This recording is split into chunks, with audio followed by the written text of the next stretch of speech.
खुलुमबाय बड'लेण्ड रादाब नायगिरि बयनिसिमबो फुंबिलिनि गोजोन हामलायथि बावहरबाय। दिनै 6 सेप्तेम्बर 2025 इं मायथाइनि सानसेनि पान्जामुथिखौ फरायथिनो लाबाय। मेष राशि खामानि मावनो थाखाय गोबां खाबु मोनगोन। गोसो होनानै मावोब्ला जाफुंसारनो हागोन। गाहाम सान।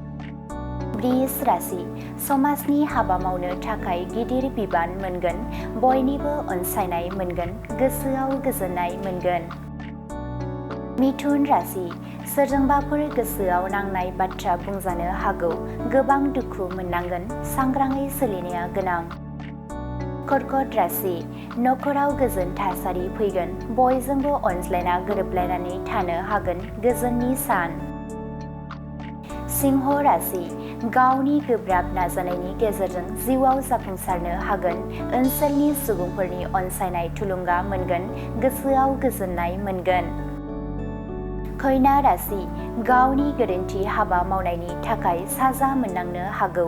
गोसोआव गिनाय सानस्रिया जायगा लागोन। गाज्रि सान।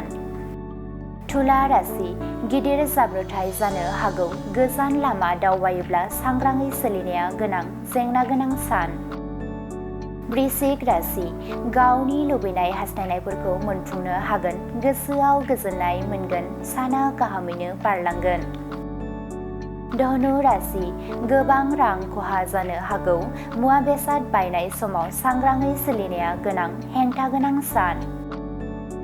मकर राशि खाबु गोनां सान। फालांगि खालामोब्ला गोबां रां आखायाव फैगोन। नखरनि गोनांथिफोरखौ सुफुंनानै लानो हागोन। कुम्भ राशि देहा सावस्रिया गोग्लैसोगोन। बायदि बेराम आजार जानो हागौ। जानाय लोंनायाव सांग्राङै सोलिनाया गोनां। मीन राशि बिब'नि साख्रि जाफुंसारनायनि रादाब मोनगोन।